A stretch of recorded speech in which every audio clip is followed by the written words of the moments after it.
بسم اللہ الرحمن الرحیم۔ ملفوظات حضرت اقدس مسیح موعود علیہ الصلاۃ والسلام اور فارسی ادب، قسط نمبر 176، محمود احمد طلحہ، استاذ جامعہ احمدیہ UK۔ مہر نبی بخش المعروف عبدالعزیز نمبردار بٹالہ نے عرض کیا کہ میں علاقہ بار سے صرف اس خیال پر آیا ہوں کہ ایک تفسیر قرآن لکھوں جس سے لوگوں کے شکوک اور غلط معانی کی اصلاح کروں۔ اگر آپ مجھے امداد دیں تو میں موجودہ ثابت شدہ فلسفے کے مطابق ترجمہ کر کے دکھلاؤں۔ فرمایا، ہمارا مشرب تو کسی سے نہیں ملتا، ہم تو جو کچھ خدا سے پاتے ہیں، خواہ اس کو عقل اور فلسفہ مانے یا نہ مانے، ہم اس کو ضرور مانتے اور اس پر ایمان لاتے ہیں۔ البتہ اہل عقل سے جو لوگ عقل کی پیروی کرتے ہیں وہ آپ کی بات پر توجہ کریں تو خوب ہے۔ آپ مولوی نور الدین صاحب سے مشورہ لیں۔ آج کل تراجم کثرت سے شائع ہو رہے ہیں کہ مروجہ فلسفے کی پیروی میں شائع ہوتے ہیں، مگر ہمارا مذہب یہ نہیں ہے۔ پر میں تم کو ایک نصیحت کرتا ہوں، اس کو ضرور غور سے سن لو۔ اگر خدا تعالیٰ نے تم سے کوئی ایسا عظیم الشان کام لینا ہوتا تو تمہارا ریا اور دماغ اچھا بناتا، مگر یہ مصلحت الہی ہے کہ وہ اچھا نہیں بنایا گیا بلکہ کمزور بنایا گیا ہے۔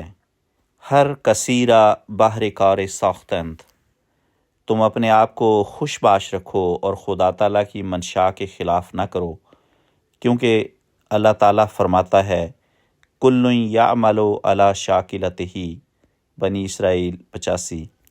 ہر شخص کرتا اور کر سکتا ہے مگر اپنی بناوٹ پر۔ مثلاً ایک شخص کو تھوڑا ہی صدمہ دیکھ کر غشی لاحق ہو جاتی ہے، اور اب اس کو میدان جنگ میں تلوار دے کر بھیجا جاتا ہے، کیا وہ صرف بندوقوں کی آوازیں سن کر ہی نہ مر جاوے گا؟ میں نے خود قادیان میں ایک شخص کو دیکھا ہے کہ اگر وہ بکرا ذبح ہوتا ہوا دیکھ لیتا تو اس کو غش ہو جاتا، تو اگر قصاب کا کام اس کے سپرد کیا جاتا تو اس کا کیا نتیجہ ہوتا؟ آپ ارادہ کرتے ہیں اختلاف مٹانے کا، اور دماغ اور ریا آپ کا بہت خراب ہے۔ ایسا نہ ہو کہ بیماری مہلک ہو کر تمہارے اندر ہی اختلاف پیدا ہو جاوے۔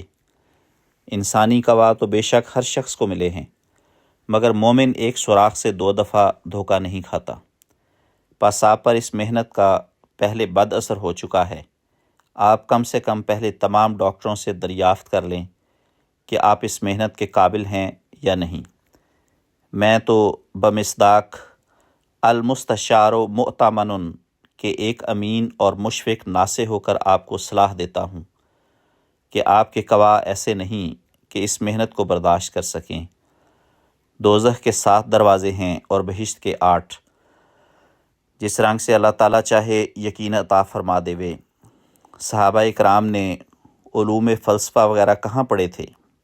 جو اسرار الہی، طبیعات اور فلسفہ وغیرہ میں بھرے پڑے ہیں۔ جو شخص ان سب کو طے کرنا چاہتا ہے وہ جاہل اور بے نصیب رہے گا۔ مثلاً آگ گرم اور مہلک ہے، اس بات کو تو ہر شخص دریافت کر سکتا ہے، پر جب اس کے دل میں یہ سوال پیدا ہوگا کہ کیوں گرم اور کیوں مہلک ہے، تو یہاں فلسفہ ختم ہو جاوے گا۔ پس اسرار الہیہ کو حد تک کوئی نہیں پہنچا سکتا۔ تو کار زمین کے نیکو ساختی کہ با آسمان نیز پرداختی۔ پہلے ضرور ہے کہ اپنے گھر اور نفس کی صفائی کرو، بعد میں لوگوں کی طرف توجہ کرنا۔ ملفوظات جلد ہفتم، صفحہ نمبر 97-98، ایڈیشن 1984۔ تفصیل: اس سلسلہ ملفوظات میں فارسی کی ایک کہاوت اور پھر ایک شعر آیا ہے، دونوں کی تفصیل ذیل میں درج ہے۔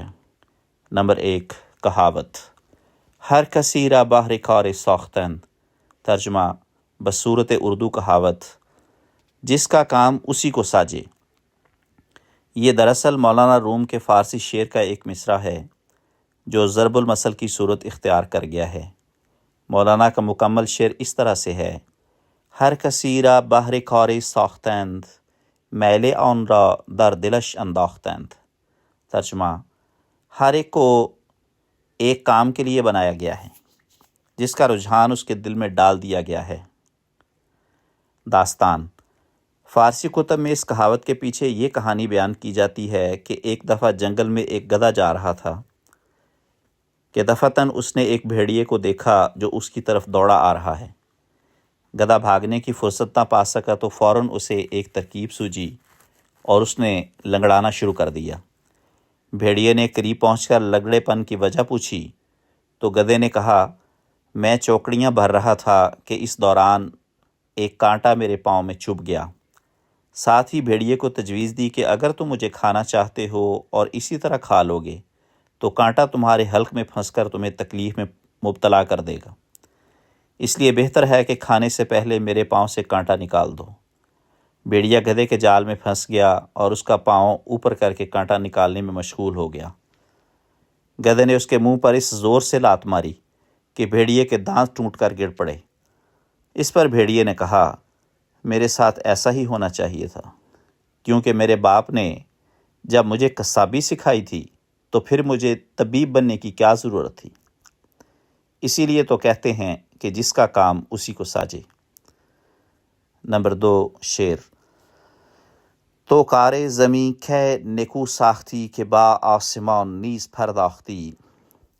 یہ شعر شیخ سعدی کا ہے جس کا ترجمہ کچھ یوں ہے، تو نے زمینی کاموں کو کب درست کیا ہے کہ آسمانی کاموں کی طرف بھی متوجہ ہو گیا ہے۔